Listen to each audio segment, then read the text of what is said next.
Hello दोस्तों, स्वागत है आप सभी का एजीवे commerce financial accounting video series.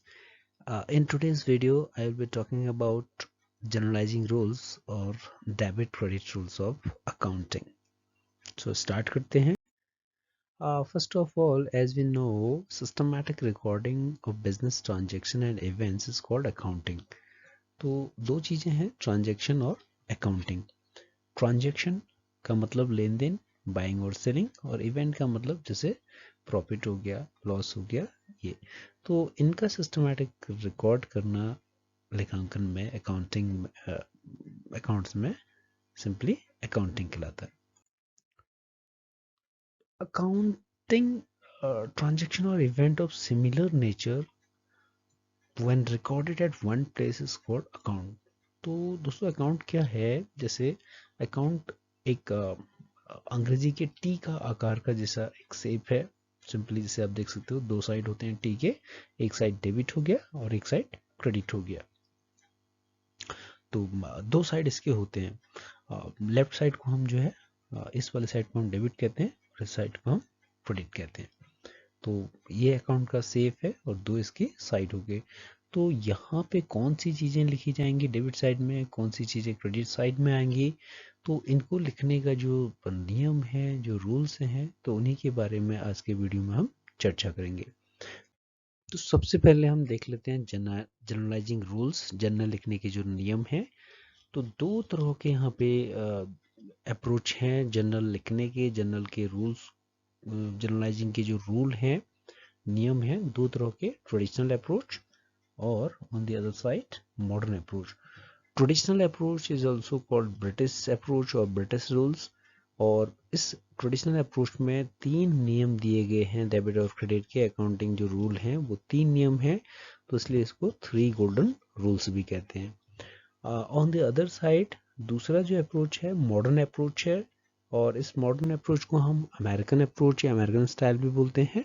और ये बेस्ड है अकाउंटिंग इक्वेशन पे बेस्ड है। तो इसके लिए इसको हम क्लियर अप्रोच भी कहते हैं। आने वाले अगले वीडियो में मैं क्लियर के बारे में बताऊंगा। क्लियर अप्रोच यानी कि यहाँ पे जो अकाउंटिंग अप्रोच है उसमें क्लियर का मतलब कैपिटल का क्या रूल होगा, लाइबिलिटी के लिए डेबिट क्रेडिट का क्या नियम होगा, और एक्सपेंसेस के लिए क्या होगा, ए फॉर एसेट्स के लिए क्या होगा, और आर फॉर रिवेन्यू, अगर ट्रांजैक्शन रिवेन्यू है तो उसका क्या नियम होगा। तो ये दिया, इसको हम क्लियर अप्रोच करेंगे। तो दो तरह के अप्रोच हमारे पास हैं, एक तो थ्री गोल्डन रूल से है और दूसरी साइड में क्लियर अप्रोच। तो बात करेंगे क्लियर के बारे में अगले वीडियो में। अभी हम बात करते हैं थ्री गोल्डन रूल्स, यानी कि जो ट्रेडिशनल अप्रोच है या ब्रिटिश रूल है। तो आज की वीडियो में हम इसके बारे में बात करेंगे। Types of account and accounting rules. Golden rules of generalising, तो जैसे मैंने आपको थ्री गोल्डन रूल्स का, तो इसमें हम क्या करते हैं, अकाउंट को थ्री टाइप्स ऑफ अकाउंट यानी कि सिंपली हम इसमें कैटेगराइज करते हैं। पहला पर्सनल अकाउंट हो गया, व्यक्तिगत खाते। दूसरा रियल अकाउंट, वास्तविक खाते। और थर्ड टाइप का जो अकाउंट है वो नॉमिनल अकाउंट है। तो तीन तरह के अकाउंट को हम क्या करते हैं, इसमें आइडेंटिफाई करते हैं। इसलिए तीन तरह के अकाउंट के लिए तीन तरह के नियम होंगे। तो इसलिए जो ट्रेडिशनल अप्रोच है या ब्रिटिश अप्रोच है उसको हम three golden rules of accounting कहते हैं।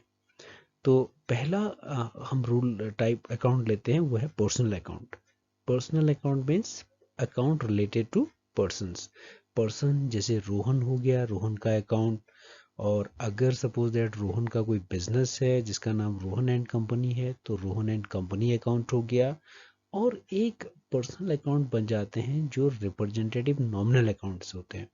जैसे रेंट, रेंट तो एक्सपेंडिचर है, अगर रेंट आउटस्टैंडिंग है तो वो भी कैसा अकाउंट बन जाएगा, पर्सनल अकाउंट बन जाएगा। तो उसको हम बोलते हैं रिप्रेजेंटेटिव पर्सनल अकाउंट। तो पर्सनल अकाउंट यानी कि सिंपली जो व्यक्तियों से रिलेटेड है, पर्सन, चाहे वो नेचुरल पर्सन हो, बायोलॉजिकल पर्सन हो, या वो कोई आर्टिफिशियल पर्सन हो, या वो रिप्रेजेंटेटिव पर्सन हो। तो तीनों तरह के जो अकाउंट व्यक्ति होंगे वो पर्सनल अकाउंट की कैटेगरी में आएंगे। और पर्सनल अकाउंट का जो रूल है, जो नियम है, अकाउंटिंग नियम डेबिट और क्रेडिट का, बहुत सिंपल है। व्यक्ति या तो बिजनेस से कुछ रिसीव करेगा या बिजनेस में कुछ देगा। मीन्स जब जो ट्रांजैक्शन होगा, ट्रांजैक्शन में व्यक्ति या तो रिसीव करने वाला होगा या व्यक्ति गिवर होगा। मीन्स अगर व्यक्ति के साथ ट्रांजैक्शन होगा या तो वो खरीदने वाला होगा या बेचने वाला होगा, तो खरीदते समय वो सामान को रिसीव करेगा और उसके एक्सचेंज में वो पैसा जो है देगा। तो नियम क्या होगा, डेबिट द रिसीवर, रिसीव करने वाले को डेबिट और क्रेडिट द गिवर। अगर वो बिजनेस को दे रहा है तो उसको हम क्या करेंगे, क्रेडिट करेंगे। बहुत सिंपल सा जो है इसका रूल है यहाँ पे। पर्सनल अकाउंट का जो नियम होगा यानी व्यक्ति के संदर्भ में जो अकाउंटिंग रूल होगा वो होगा debit the receiver and credit the giver. Second type का अकाउंट लेते हैं, यानी कि सेकंड टाइप का अकाउंट मतलब रियल अकाउंट, वास्तविक अकाउंट। तो रियल अकाउंट में सारे एसेट्स इसमें आएंगे और एसेट्स जैसे जो भी एसेट्स हों, जैसे मशीनरी है, कैश है, गुडविल है। तो एसेट्स भी दो तरह के एसेट्स हो सकते हैं। एक तो आपके टेंजिबल एसेट्स होंगे, टेंजिबल एसेट्स मीन्स जिनका कोई फिजिकल एग्जिस्टेंस होगा, वेट होगा, कलर होगा, शेप होगा, साइज होगा, जिनको हम फील कर सकते हैं, टच कर सकते हैं, यानी कि जिनका मेटेरियल एग्जिस्टेंस होगा, ऐसे एसेट्स को हम बोलते हैं टेंजिबल एसेट्स। और दूसरी तरह के एसेट्स हो सकते हैं इनटेंजिबल एसेट्स, यानी कि वो एसेट्स तो हैं बट उनका क्या होगा, कोई मैटेरियल एग्जिस्टेंस नहीं होगा, जैसे गुडविल है। ठीक है ना। तो machinery, cash account, goodwill account, जिस तरह की भी जो भी एसेट्स होंगे उनको उन अकाउंट्स को, उन ट्रांजैक्शंस को लिखने के लिए रिलेटेड टू एसेट्स, वहाँ पे जो नियम लागू होगा डेबिट क्रेडिट का, वो रियल अकाउंट का होगा। और देखते हैं इसका अकाउंटिंग रूल क्या होता है रियल अकाउंट का।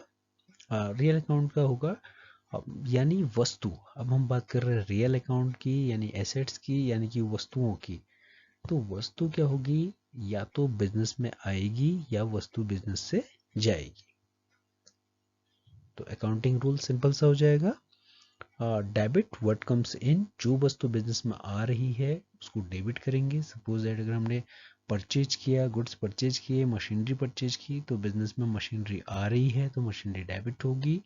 और क्रेडिट व्हाट गोज आउट, और मशीनरी को खरीदने के लिए हमने पैसे, जैसे हमने कैश पेमेंट किया तो कैश बिजनेस से गया तो क्या हो जाएगा, कैश अकाउंट क्रेडिट हो जाएगा। यानी कि अगर सपोज दैट 1 लाख की मशीनरी खरीदी नकद, तो मशीनरी अकाउंट दिया तो कैश अकाउंट।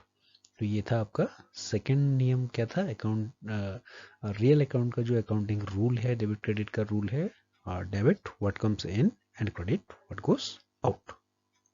थर्ड टाइप का अकाउंट देखते हैं जो कि आपका नॉमिनल अकाउंट है। नॉमिनल अकाउंट यानी कि नाम मात्र का अकाउंट, ऐसा अकाउंट जो है नहीं, जिसको हम कुछ समय के लिए बनाते हैं। और नॉमिनल अकाउंट ध्यान रखिएगा, साल के अंत में at the end of financial year nominal account क्या हो जाते हैं, क्लोज हो जाते हैं and they are transfer to profit and loss account.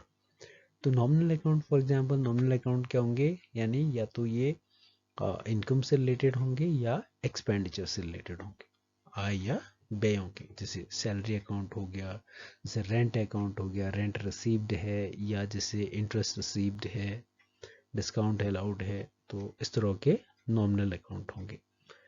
तो इसका जो अकाउंटिंग रूल होगा क्या होगा, जितने भी लॉसेस हैं और एक्सपेंडिचर हैं उनको हम डेबिट करेंगे।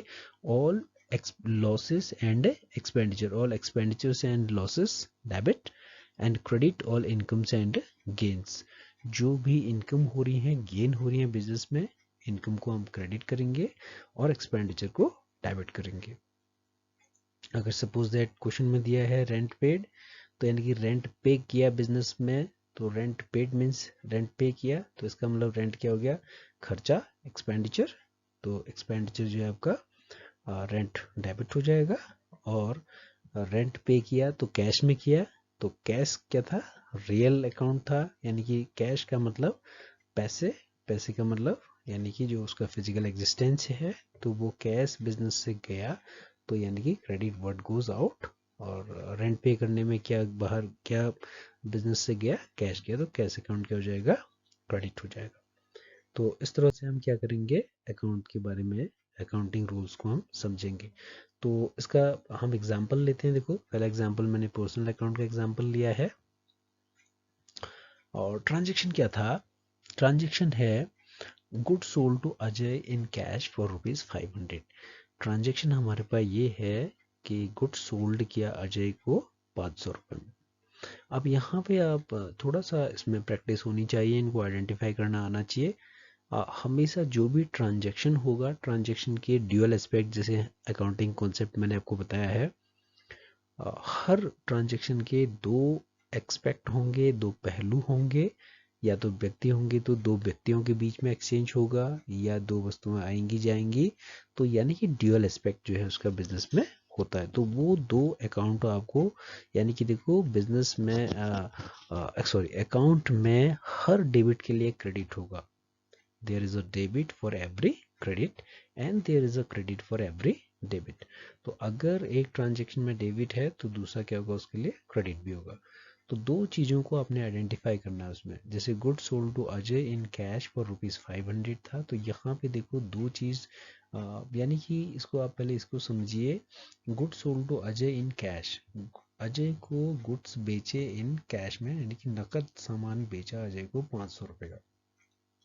तो यहाँ पे अजय के नाम से हमको कोई लेना देना नहीं है, क्योंकि हमें क्या हुआ, सेल्स किया और उसके बदले में हमें कैश मिल गया। हमने अजय को भेजा, विजय को भेजा, सुरभि को बेचा, किसी को भी बेचा, कोई मतलब नहीं।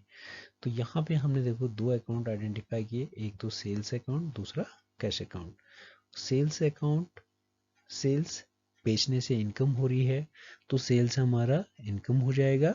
और कैश, बिजनेस में बेचने से कैश आया तो कैश आपका रियल अकाउंट हो जाएगा। तो इनकम हो रही है तो इनकम को क्या करते हैं हम, क्रेडिट। और कैश, बिजनेस रियल अकाउंट था, बिजनेस में आया तो क्या हो जाएगा, debit. Debit what comes in, credit what goes out. तो देखिए इसकी एंट्री क्या हो जाएगी, इसकी एंट्री हो जाएगी कैश अकाउंट डीआर, क्योंकि सेल करने से कैश आया, कैश रियल अकाउंट था, रियल अकाउंट का नियम था debit what comes in after selling goods to Ajay, cash comes in, so cash account DR ₹500। और सेल्स जो है आपकी इनकम है, तो नॉमिनल अकाउंट हो जाएगा credit all incomes and gains 500।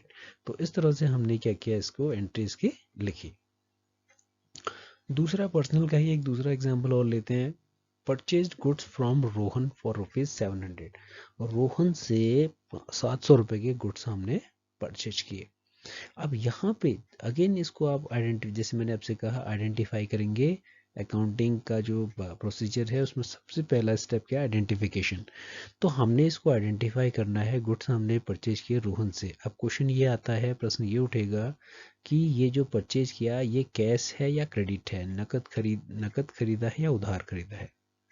तो दो चीजें हैं, एक तो इसमें व्यक्ति का नाम दिया है, किससे खरीदा वो हमें दिया है रोहन। और दूसरी इंपॉर्टेंट चीज क्या है, इसमें कैश वर्ड इसमें मिसिंग है, कैश इसमें नहीं दिया है। तो यानी कि दी हुई इंफॉर्मेशन से हमें पता चलता है कि goods purchase from Rohan for ₹700, तो it means it was a credit purchase, ये उधार जो है लिया गया था। तो इसमें कैश वर्ड इसमें नहीं है। तो यहाँ पे क्या आएगा, दो चीज़ों को हमने आइडेंटिफाई किया। तो एक तो इसमें परचेज हो गया, खरीदा, खरीदने का मतलब खर्चा किया हमने, एक्सपेंडिचर, परचेज का मतलब एक्सपेंडिचर। और दूसरा रोहन क्या था, व्यक्ति था। तो दो चीज़ें हो गए। तो परचेज यानी कि कौन सा अकाउंट, नॉमिनल अकाउंट, एक्सपेंडिचर है। और रोहन का मतलब पर्सनल अकाउंट। तो अगर हम परचेज अकाउंट का रूल देखते हैं तो यहाँ पे सॉरी नॉमिनल अकाउंट का देखेंगे, डेबिट और लॉसेस एंड एक्सपेंडिचर। तो यानी कि एक्सपेंडिचर को हम डेबिट करेंगे तो एंट्री हो जाएगी परचेज अकाउंट डीआर। और रोहन क्या है, पर्सन है, पर्सन या तो रिसीवर होगा या गिवर होगा। Debit the receiver and credit the giver. Goods purchase goods from Rohan, तो रोहन से गुड्स खरीदे हैं तो इट मीन्स रोहन क्या है, गिवर है। Debit the receiver and credit the giver, तो रोहन ने गुड्स दिए हैं तो रोहन से अकाउंट किया जाएगा। और देखो हमेशा या तो टू रोहन लिखेंगे खाली, और अगर अकाउंट वर्ड यूज करना है तो रोहन से अकाउंट लिखेंगे, टू रोहन अकाउंट नहीं लिखेंगे, टू रोहन से अकाउंट। और कितना हो जाएगा, ₹700। उसके बाद रियल अकाउंट का एग्जांपल लेते हैं दूसरा।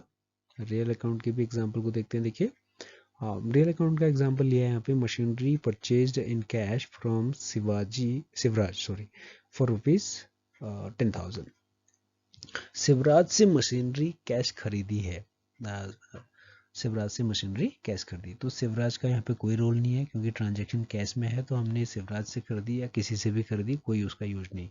तो दो अकाउंट यहाँ पे आइडेंटिफाई करेंगे, एक तो मशीनरी, और मशीनरी रियल अकाउंट है, दूसरा कैश, और कैश भी क्या है, रियल अकाउंट। दोनों रियल अकाउंट है यहाँ पे, मशीनरी भी रियल, कैश भी रियल।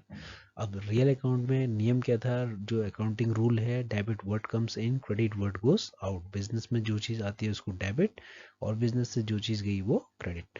तो मशीनरी खरीदने से बिजनेस में मशीनरी आई तो एंट्री हो जाएगी मशीनरी अकाउंट डीआर, और एज ए रिजल्ट क्या हुआ, कैश गया तो कैश अकाउंट क्रेडिट। तो एंट्री होगी मशीनरी अकाउंट डीआर और टू कैश अकाउंट। अच्छा, डीआर को तो हम लिखते हैं लेकिन सीआर को, क्रेडिट को हम लिखते नहीं है। तो लिखने का ये होगा, क्रेडिट के लिए हम लिखेंगे to to cash account. To cash account का मतलब, टू का मतलब क्रेडिट, और डेबिट को तो हम यहाँ पे लिखेंगे। चलो एक दूसरा एग्जांपल और ले लेते हैं यहाँ पे। Furniture purchase from Ajay and company.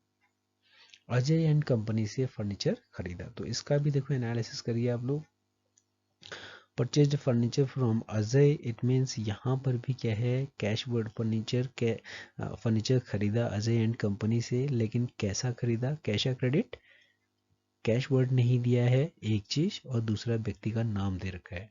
तो इट मीन्स ये परचेज भी कैसी है, क्रेडिट परचेज है। उधार यहाँ पे जो है वस्तु हमने, मशीनरी हमने उधार यहाँ पे क्रय की है। तो फर्नीचर अगेन रियल अकाउंट हो जाएगा, एसेट्स है फर्नीचर बिजनेस के लिए। और अजय एंड कंपनी भी कैसी है, व्यक्ति है, पर्सन है, लेकिन पर्सन कैसा, आर्टिफिशियल पर्सन। दोनों एक ही कैटेगरी में आएंगे, चाहे वो बायोलॉजिकल पर्सन हो यानी कि नेचुरल पर्सन हो, या आर्टिफिशियल पर्सन हो। तो furniture real account, real account का नियम, rule, debit what comes in, purchase करने से फर्नीचर बिजनेस में आएगा, तो फर्नीचर अकाउंट डीआर 16,000 रुपये। और जो अजय है वो क्या है, गिवर है, उससे हमने खरीदा यानी कि अजय ने हमको दिया, तो हो जाएगा क्रेडिट द गिवर यानी to Ajay and company account 16,000 रुपये। उसके बाद नॉमिनल अकाउंट का एग्जांपल लेते हैं। एक थर्ड कैटेगरी का जो हमारा अकाउंट था, नॉमिनल अकाउंट, यानी नॉमिनल मीन्स नाम मात्र का खाता, जो कि हर साल के अंत में जो है बंद हो जाते हैं और प्रॉफिट एंड लॉस अकाउंट में ट्रांसफर हो जाएंगे, क्योंकि नॉमिनल अकाउंट जो है आय और व्ययों के खाता है, इनकम और एक्सपेंडिचर का, तो वो प्रॉफिट एंड लॉस अकाउंट में ट्रांसफर हो जाएगा। तो नॉमिनल अकाउंट का एग्जाम्पल देखिए क्या है, salary paid ₹12,000 cash. Salary paid ₹12,000, cash भी नहीं था, कैश हमने लिखा है। सैलरी पेड ₹12,000, 12,000 रुपये की सैलरी दी। तो दो अकाउंट यहाँ पे, हर अकाउंट ट्रांजेक्शन में हमने दो एस्पेक्ट को ढूंढना है, ड्यूअल एस्पेक्ट होना चाहिए, जिसको हम डबल एंट्री सिस्टम कहते हैं। तो दो चीज़ हमें यहाँ पे ढूंढनी है, तो क्या हो जाएगा, एक तो सैलरी हो गई और दूसरा 12,000 यानी कि कैश। तो सैलरी क्या है, एक्सपेंडिचर है। बिजनेस में ध्यान रखना, सैलरी बच्चे इसको इनकम समझते हैं। बिजनेस ने सैलरी दी, बिजनेस के वहाँ जो काम करने वाले कर्मचारी थी उनको तनख्वाह दी, तो बिजनेस का सैलरी क्या है, एक्सपेंडिचर है, एक्सपेंडिचर। और दूसरा कैश यानी रियल अकाउंट। तो एक नॉमिनल अकाउंट का रूल क्या था एक्सपेंडिचर के लिए, डेबिट और लॉसेस एंड एक्सपेंडिचर। तो सिंपली सैलरी अकाउंट डीआर, और कैश रियल अकाउंट है, और बिजनेस से जा रहा है, credit what goes out as a result of payment of salary, what goes out, cash goes out. तो हो जाएगा salary account DR to cash account. उसके बाद एक और एग्जांपल ले लेते हैं, देखिए, गुड सोल्ड इन कैश ₹1,400। 1,400 रुपये का जो है, 1,400 रुपये का गुड सोल्ड किया। तो यहाँ पर भी दो चीज होगी, कैश तो दिया हुआ है हमें, यहाँ पे जो सेल्स है कैश सेल्स था, तो एक तो गुड सोल्ड हुआ, तो सोल्ड यानी कि सेल्स आ जाएगा, सेल्स अकाउंट, और दूसरा कैश अकाउंट। सेल्स करने से यानी कि बिक्री, बिक्री करने का मतलब आय हो रही है हमारी, इनकम हो रही है। और कैश कौन सा अकाउंट है, रियल अकाउंट है। और इनकम जो है कौन से अकाउंट में आएगा, नॉमिनल अकाउंट में, और नॉमिनल अकाउंट में credit, credit all income and gains.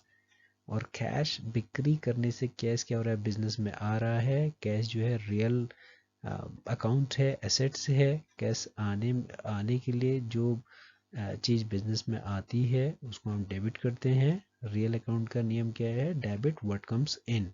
तो एंट्री हो जाएगी cash account DR to sales account ₹12,000। तो इस तरह से आपको अकाउंट के रूल्स को अप्लाई करना है। तो आई होप कि आप लोगों के समझ में आया होगा। और keep watching, keep learning, have a nice day, thank you.